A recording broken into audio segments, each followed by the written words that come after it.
A paz do Senhor, meu nome é Neire Alves e aqui estou novamente, pleno sábado, dia de chuva aqui em Fortaleza, para ministrar, para explicar um pouquinho mais a palavra de Deus.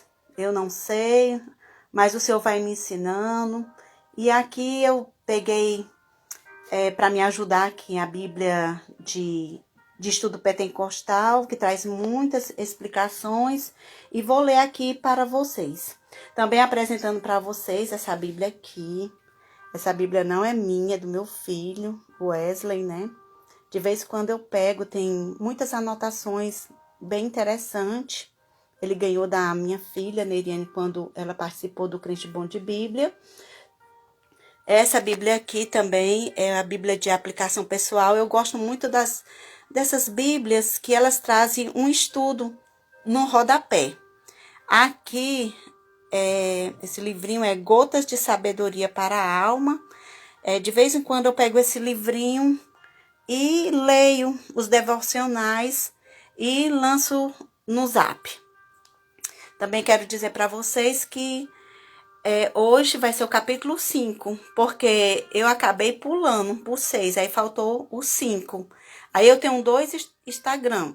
Aí às vezes eu publico em um e às vezes eu publico em outro, mas está sendo sempre assim uma sequência.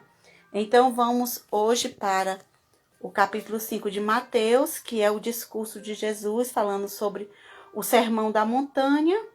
E quero dizer que é necessário que você pare e escute a palavra de Deus, antes que venha um mau tempo e venha dizer que não tenham nele contentamento. A palavra de Deus é alimento para nossa alma. Assim como nós precisamos nos alimentarmos do almoço, da janta, da merenda, do lanche, café da manhã, nós precisamos ter um tempo, devemos ter uma disciplina. Se hoje você ainda não teve a oportunidade de ler ou escutar algo sobre a palavra de Deus, agora é o momento. Então vamos começar.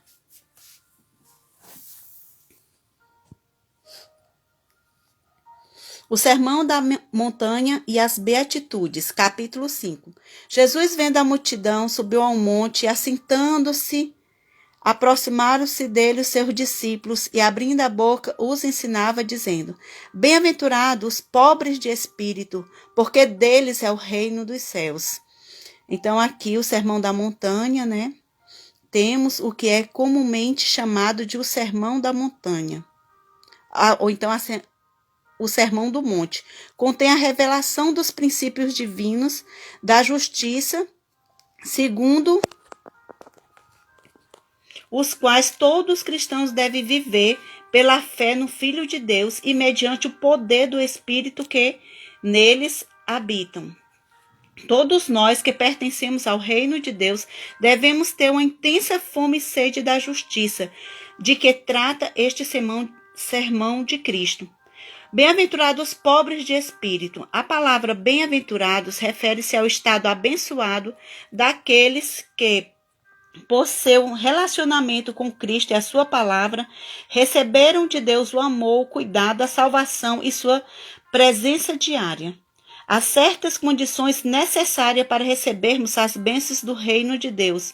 Para recebê-las, devemos viver segundo os padrões revelados por Deus nas Escrituras e nunca pelos do mundo. A primeira destas condições é ser pobre de espírito, o que significa reconhecermos que não temos qualquer autossuficiência espiritual e que devemos da vida do Espírito, do poder e graça divinos para podermos herdar o reino de Deus. No capítulo 5 e 4, Jesus disse: os bem-aventurados que choram. Aqui chorar é contristar-se profundamente por causa das nossas fraquezas, quando nós medimos com o padrão divino de justiça. É também sentirmos pesar por aquilo que entristece a Deus e ter nossos sentimentos em sintonia com os sentimentos de Deus e sentir aflição em nosso espírito por causa do pecado, da imoralidade e da crueldade prevalecentes no mundo. Vamos agora para o versículo 5, que diz o seguinte: Bem-aventurados mansos, porque eles herdarão a terra. Dá para observar que em cada bem-aventurança existe uma profecia. Os mansos são os humildes e submissos diante de Deus. Acham nele o seu refúgio e lhe consagra todo o seu ser. Preocupa-se mais com a obra de Deus e o povo de Deus do que com aquilo que lhe possa acontecer pessoalmente. Os mansos e não os violentos herdarão por fim a terra.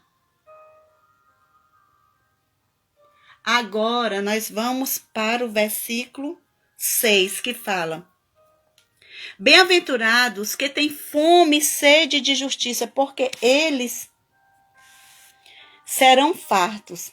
Este é um dos versículos mais importantes do Sermão do Monte. A condição fundamental para uma vida santa em todos os aspectos é ter fome e sede de justiça. Tal fome é vista em Moisés, em Davi e no apóstolo Paulo. O estado espiritual do cristão durante toda a sua vida dependerá da sua fome e sede da presença de Deus, da palavra de Deus, da comunhão com Cristo, da justiça e da volta do Senhor. A fome que o cristão tem das coisas de Deus pode ser destruída pelas preocupações deste mundo, pelo engano das riquezas, pela ambição, pelas coisas materiais, pelos prazeres do mundo e por deixar de permanecer em Cristo. Quando a fome de Deus cessa no crente, este morre espiritualmente e então indispensável que sejamos sensíveis ao Espírito Santo ao convencer-nos do pecado. Aquele que sinceramente tem fome e sede de justiça serão fartos. No versículo 7 tem assim: Bem-aventurados os misericordiosos, porque eles alcançarão misericórdia.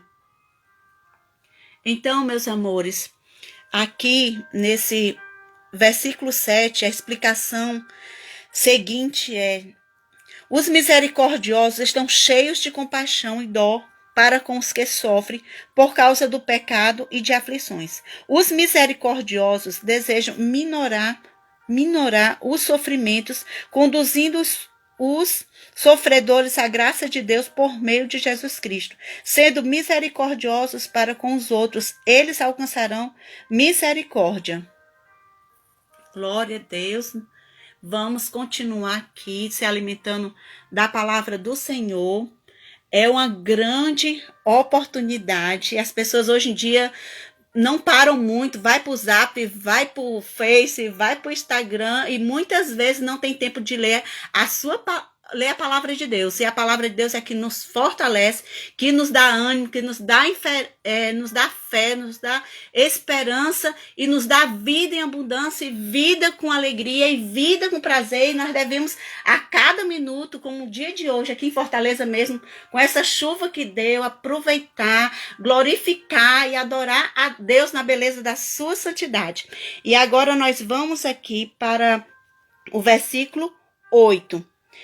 Que fala o seguinte: Bem-aventurados limpos de coração, porque eles verão a Deus. A explicação, pessoal, que eu estou dando aqui é de acordo com a Bíblia de Estudo Pentecostal, porque ela tem no seu rodapé assim uma explicação muito boa e eu estou passando aqui para vocês. Os limpos de coração são os que choram libertos do poder do pecado mediante a graça de Deus e que agora se esforçam sem dolo para agradar e glorificar a Deus e serem parecidos com Ele. Procuram ter a mesma atitude interior que Deus, têm amor à justiça e ódio ao mal. Seu coração, que inclui a mente, a vontade e as emoções, está em harmonia com o coração de Deus. Somente os limpos de coração verão a Deus. Então, nós devemos limpar cada dia o nosso coração com a palavra de Deus. Nosso coração não pode ter mágoa, não pode ter raiva, não pode ter falta de perdão. Nosso coração tem que estar limpo e se de repente Satanás toda hora ele quer sujar, quer entristecer por alguma coisa. E nós combatemos com a palavra de Deus, porque a palavra de Deus é a espada de dois gumes. Ele vem somente para perder na nossa vida. Mas nós precisamos guardar essa palavra no coração. Se você não guardar, então toda hora você tá assim, vamos supor, melindrosa, triste. Então nós devemos guardar essa palavra, devemos estar toda hora sendo gratos ao Senhor pelas nossas vidas, porque o Senhor é bom e a sua misericórdia dura para sempre, e devemos entender que realmente a nossa vida é assim, né? Tem um momento que tem as doenças, tem os problemas, tem morte, às vezes, na família, né? Mas é uma caminhada, nós somos peregrinos, então vamos pelejar, vamos caminhar. Mas uma coisa eu digo, sem ouvir a palavra de Deus, a caminhada se torna muito difícil. Então vamos escutar a palavra do Senhor. Vamos agora para o versículo 9, falando sobre os pacificadores. Bem-aventurados são os pacificadores, porque eles serão chamados filhos de Deus. Aonde você estiver, você tem que ser uma pessoa pacífica. Mesmo que alguém queira brigar com você, mesmo que alguém está sempre mexendo com você, sempre querendo tirar você do sério, mas você é luz. Então você tem que ser uma pessoa pacífica, você tem que promover a paz, é no seu trabalho, é no ônibus, é na sua casa. Às vezes é difícil, não vou dizer que é fácil, né? Porque o inimigo da nossa alma, ele vem mesmo, especialmente para aqueles que estão servindo, para aqueles que estão lendo, para aqueles que têm tempo para a palavra de Deus. Mas nós devemos ser fortes, sabendo que quem peleja por nós é o Senhor dos Exércitos, o Deus que fez os céus e a terra. Ele é que peleja por nós, ele não dá a sua glória para ninguém, ele é o nosso general. Nós precisamos apenas estar no seu comando e precisamos apenas obedecer. Somos soldados, somos guerreiros. Então, os pacificadores são aqueles que se reconciliaram com Deus, têm paz com ele mediante a cruz e agora se esforçam mediante seu testemunho e vida para levarem outras pessoas, inclusive seus inimigos, à paz com Deus. Tá vendo? Os pacificadores levam até os seus inimigos para servirem a Deus. É porque o caminho é estreito mesmo. Mas o caminho é de paz, o caminho é de vitória, o final, o caminho é de glória, para a honra e glória do Senhor Jesus. Vamos agora para o versículo 10. No 10 tem assim: bem-aventurados que sofrem perseguição por causa da justiça, porque deles é o reino dos céus. Para vocês que estão entrando agora, essas Bíblias todas não são minhas. Essa foi a Neriane que deu para o meu filho. Essa aqui é a Bíblia da minha filha. Essa aqui é a Bíblia do meu filho. Essa daqui eu ganhei de uma irmã lá da igreja. E essa daqui é uma Bíblia do meu esposo que eu estou lendo por ela. É mais velhinha. E aqui é o livrinho Gotas de Sabedoria, a qual eu passo devocionais no Zap para um grupo. E é uma benção esse livrinho de Hernandes Dias Lopes. Continuando. E tenho que terminar porque hoje eu ainda vou sair. No 10 está assim: perseguidos por causa da justiça. Então, no 10 está assim: bem-aventurados que sofrem perseguição por causa da justiça, porque deles é o reino dos céus. Quero dizer para vocês que quando a gente serve a Deus, quanto mais a gente serve a Deus, mais nós somos perseguidos. Mais somos injustiçados, mais somos desprezados, mas nós sabemos a quem nós estamos servindo. E é melhor servir a Deus do que servir aos homens. Então, assim, todos que procuram viver de acordo com a palavra de Deus, por amor à justiça, sofrerão perseguição. Aqueles que conservam os padrões divinos da verdade, da justiça e da pureza, e que ao mesmo tempo se recusam a transigir com a presente sociedade pecaminosa e com o modo de vida dos crentes mornos, sofrerão impopularidade, rejeição e críticas. O mundo lhe moverá perseguição e oposição, e às vezes da parte de membros da igreja professa, aí às vezes da parte de membros da igreja professa. Ao experimentar tal sofrimento, o cristão deve regozijar-se, porque Deus outorga a maior bênção àqueles que sofrem mais. O cristão deve precaver-se da tentação de transigir quando a vontade de Deus, a fim de evitar a vergonha, a ridicularização, o constrangimento ou algum prejuízo.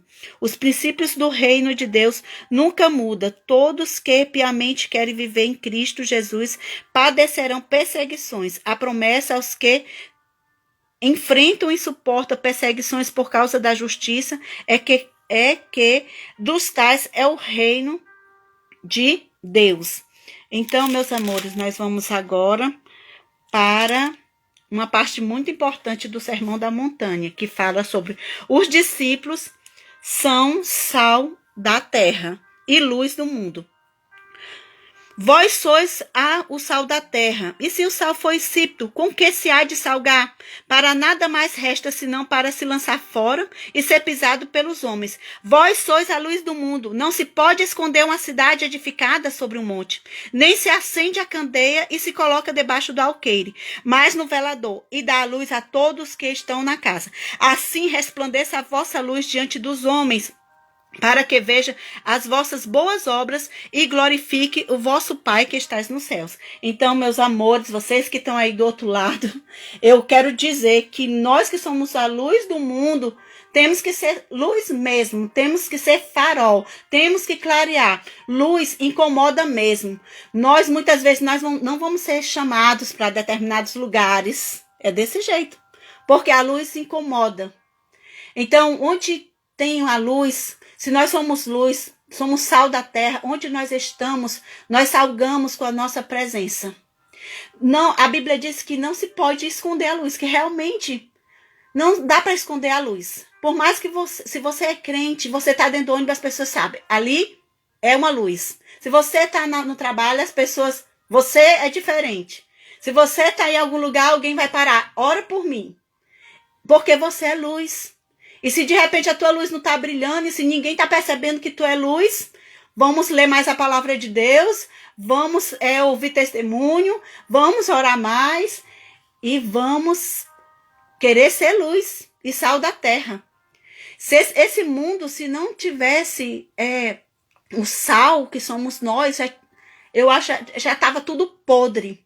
Porque o sal, ele conserva.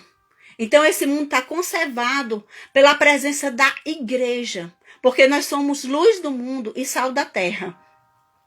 A luz é uma coisa tão maravilhosa que onde ela chega, ela clareia. É tão incrível até nos fenômenos da terra. É incrível. Quando acontece assim, né, o trovão e o relâmpago, chega primeiro a luz. Mas, na realidade, a primeira coisa que aconteceu foi o choque das duas nuvens, uma positiva e uma negativa. Quando elas batem uma na outra, o som chega depois e a luz chega primeiro. Então, quando você chega, você clareia. Você traz esperança, você traz fé. As pessoas vão lhe chamar, vão dizer, fulano, ora por mim. Fulano, você é diferente. Fulano, você tem paz. Porque nós temos a paz que excede o entendimento humano. Temos uma paz que o mundo não conhece. Uma paz que foi dada pelo Senhor Jesus Cristo. É uma paz independente da situação, independente da circunstância. E essa palavra, ela é alimento para a nossa alma. Vamos que vamos, né, meus amores? É assim, vamos continuar. O cumprimento da lei dos profetas, é somente o capítulo 5. Não cuideis que vim destruir a lei ou os profetas, mas vim abrogar, mas cumprir. Jesus foi o único que conseguiu cumprir toda a lei. Porque em verdade vos digo que até que o céu e a terra passem, nem um jota ou um tio se omitirá da lei, sem que tudo seja cumprido. Qualquer, pois, que violar um destes menores mandamentos e assim ensinar os homens, será chamado menor no reino dos céus. Aquele, porém, que os cumprir e ensinar, será chamado grande no reino dos céus. Porque vos digo, se a vossa justiça não exceder a dos escribas e fariseus, de modo nenhum entrareis no reino dos céus. Vocês sabem, né, meus amados irmãos, que os fariseus eram pessoas religiosas, mas eles combatiam contra Cristo. Os escribas, eles eram escritores da palavra de Deus, eles escreviam, eles eram doutores na lei, mas eles também eram contra Jesus, contra os ensinamentos de Cristo. de Cristo. Ouviste o que foi dito aos antigos? Não matarás, mas qualquer que matar será réu de juízo. Eu, porém, vos digo que qualquer que sem motivo se encolerizar contra seu irmão será réu de juízo. Então, meus irmãos, vamos ter cuidado, né? Para o sangue não chegar na cabeça e a gente ficar com raiva do nosso irmão por qualquer motivo, porque senão nós não vamos entrar no céu. Então, nós devemos sempre pedir perdão, como Jesus disse, nós devemos pedir perdão todos os dias, porque todos os dias nós falhamos. Nosso irmão falha, mas nós também falhamos. E qualquer que chamar seu irmão de raca será réu do sinédrio. E qualquer que chamar de louco será réu do fogo do inferno. Então, nós temos que ter cuidado com o que nós venhamos a pronunciar contra as pessoas. A palavra de Deus diz que o que contamina o homem não é o que entra, mas é o que sai. Então nós vamos, onde a gente tiver, que nossas palavras sejam palavras sábias, palavras que possam levantar as pessoas, que possam animar as pessoas, não que venham entristecê-la. Portanto, se trouxeres a tua oferta ao altar e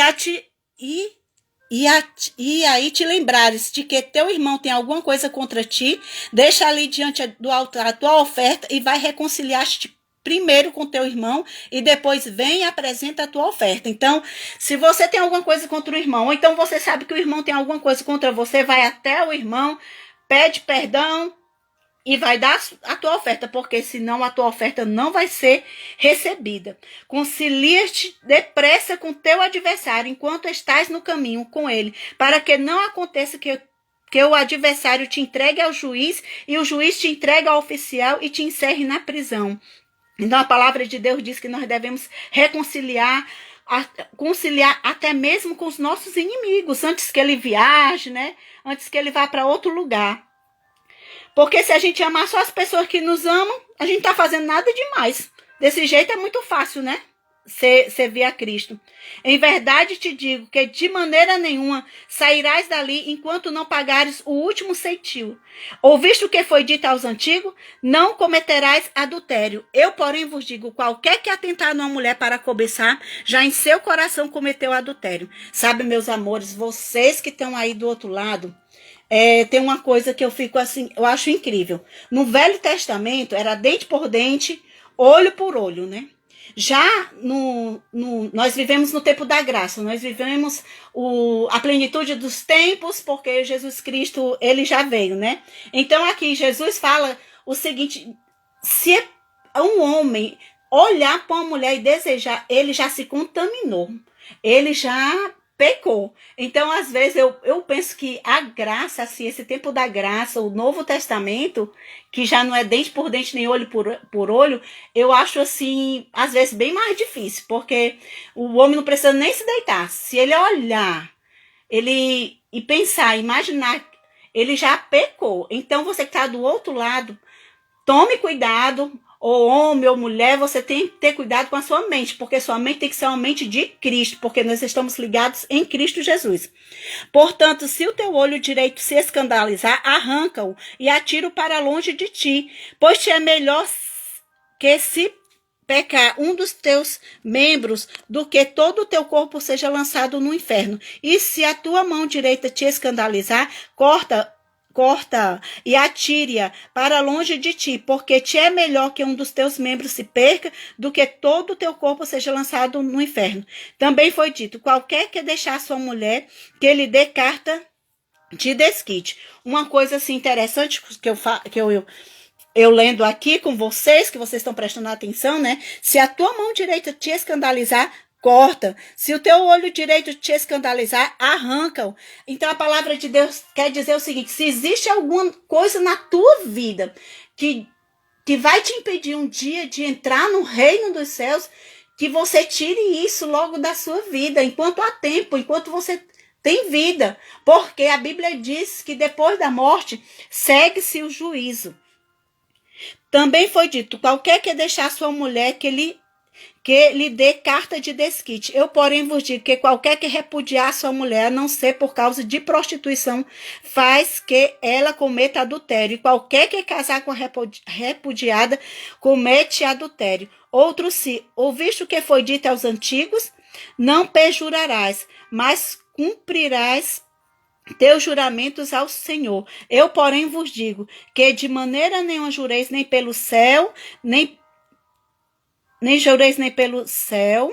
Não, que de maneira nenhuma jureis nem pelo céu, porque é o trono de Deus, nem pela terra, porque é o escabelo de seus pés, nem por Jerusalém, porque é a cidade do grande rei, nem jurarás pela tua cabeça, porque não podes tornar um cabelo branco ou preto.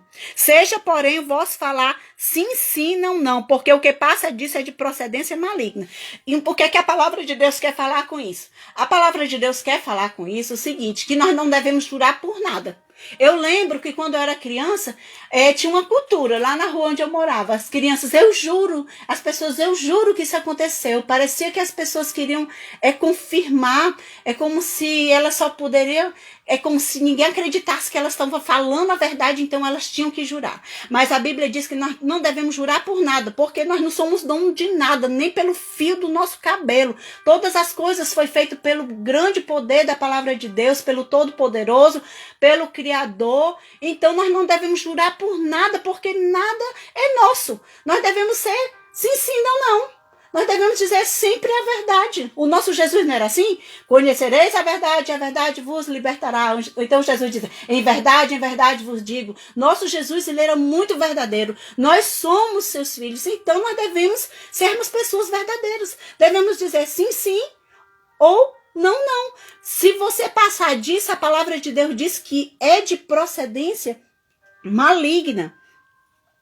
Ouviste o que foi dito?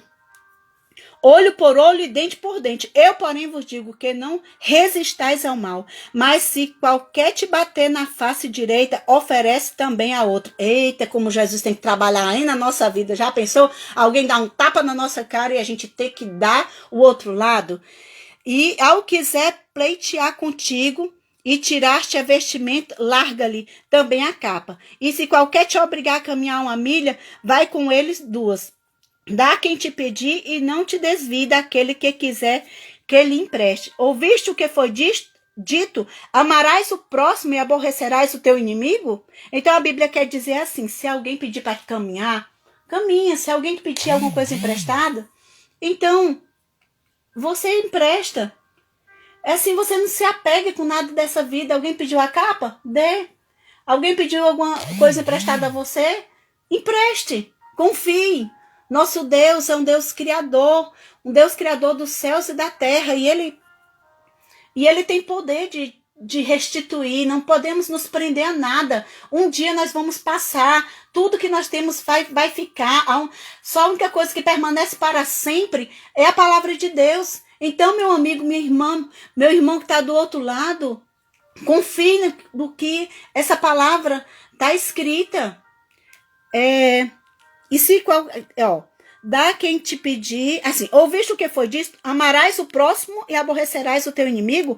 Eu, porém, vos digo, amai as vossos inimigos, bendizei o que vos maldizem, fazei bem aos que vos odeiam, e orai pelos que vos maltratam e vos perseguem, para que sejais filhos do Pai que estás no céu, porque faz com que o sol se levante sobre os maus e bons, e a chuva desça sobre os justos e injustos. Então a palavra de Deus, ela nos diz o seguinte, que nós devemos amar todas as pessoas, independente se elas gostam ou não de nós.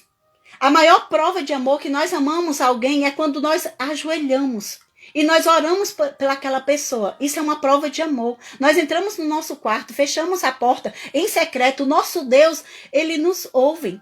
Porque se a gente amar só aquelas pessoas que nos amam, como eu já falei, nós não estamos fazendo nada demais. Porque o nosso Jesus, ele amou a todos.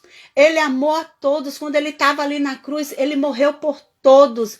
Ele morreu por todos aqueles que estavam ali crucificando ele, mas ele falou, Pai, perdoa, porque eles não sabem o que estão fazendo. Ali na cruz, quando Jesus estava morrendo, alguém ainda estava falando, olha, esse ressuscitou, esse curou, fez tantos milagres, e está aqui na mesma situação que a gente. Enquanto o outro ladrão disse assim, nós estamos aqui porque nós merecemos. Aquele outro ladrão disse assim, olha, lembra de mim quando entrares no teu paraíso? E Jesus disse assim, hoje mesmo entrarás no meu paraíso. Então, Deus fala em sua palavra que ele é bondoso. Quando ele manda a chuva, como hoje, né? Choveu tanto, ele manda chuva para os bons, para os maus, para os que amam, para os que não amam ele, para aqueles que glorificam a Deus, para aqueles que não glorificam a Deus. Então nós devemos ser assim. Se existir alguma raiz de amargura no seu coração contra alguma pessoa, retirem, porque se Jesus tivesse raiz de amargura, ele não tinha morrido por nós. Lembre-se, meu irmão, minha irmã, nós também temos defeito, todos os dias nós falhamos, ou por palavras, ou por pensamentos, ou mesmo por negligências nas coisas de Deus. Então nós devemos sempre lembrar, pedir ao Senhor assim: Senhor, me ajuda a ver sempre a estaca no meu olho, antes de ver o algueiro no olho do meu irmão. Porque nós temos também nossos defeitos, porque é bem mais fácil a gente olhar os defeitos dos outros do que a gente olhar para si. Às vezes as pessoas falam, né? Vamos supor, numa casa, quando nós moramos em família, as pessoas sabem quais são os nossos defeitos. Os seus defeitos, meus filhos sabem os meus defeitos. E Deus muito mais, porque Ele nos sonda, Ele nos conhece. Por isso que nós devemos pedir perdão todos os dias ao Senhor. Mas para isso nós devemos perdoar, porque a Bíblia diz que Deus, Ele só nos perdoa se nós perdoarmos também. E já está encerrando. Para que sejais filhos do Pai que está nos céus, porque faz que o seu sol se levante sobre os maus e bons, e a chuva desça sobre justos e injustos. Pois se amardes os que vos amam, que galardão tereis? Não fazei os publicanos também o mesmo? Olha só. Pois, se amardes os que vos amam, que galardão tereis? Não fazem os publicanos também o mesmo? E se saudardes unicamente os vossos irmãos, que fazeis demais? Não fazeis os publicanos também assim? Sedes vós perfeitos, como é perfeito o vosso Pai que estais nos céus. É difícil, né, sermos perfeitos, mas Deus, essa palavra, ela nos ensina. Essa palavra é uma regra de conduta. Essa palavra vai nos ensinando a que nós sejamos, andarmos na luz, como tem um hino que diz, andarmos de valor em valor. Sim, devemos até chegarmos à estatura de varão perfeito. Com certeza, quando nós chegarmos a essa estatura, nós não estaremos mais aqui. Às vezes passamos por aflições, passamos por dificuldades, mas isso tudo é o Senhor nos moldando, porque às vezes é necessário que aconteça algumas coisas em nossas vidas para que Deus mude o nosso caráter, para que a gente possa se aproximar mais de Deus. Eu confesso para vocês, meus irmãos, e meus irmãos, minhas irmãs, meus amigos que estão aí do outro lado. Eu passei por grandes lutas. E essas lutas fez eu estar aqui falando a palavra de Deus. Eu estou nas 3 redes sociais. Para a glória de Deus. Pelo Zap nós estamos lendo a palavra de Deus.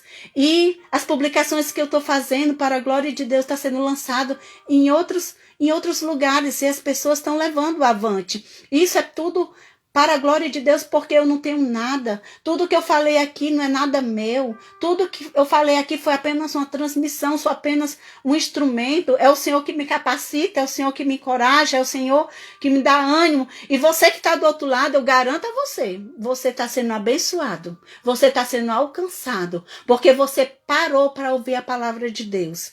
E eu agradeço a grande oportunidade que Deus me concedeu este momento, estar aqui com vocês, né? Aqui no momento, eu estou aqui com a Elinéia, com o Edmilson Salles, aí tem outra pessoa que eu não sei quem é, tem também o Vitor Gabriel, meu genro, né? E eu agradeço a Deus porque ele está sendo abençoado, alcançado por essa palavra.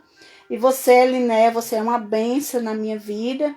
E o irmão Edmilson Salles, eu digo para você, meu irmão, que Deus te console, né? Que você perdeu o ente querido, né?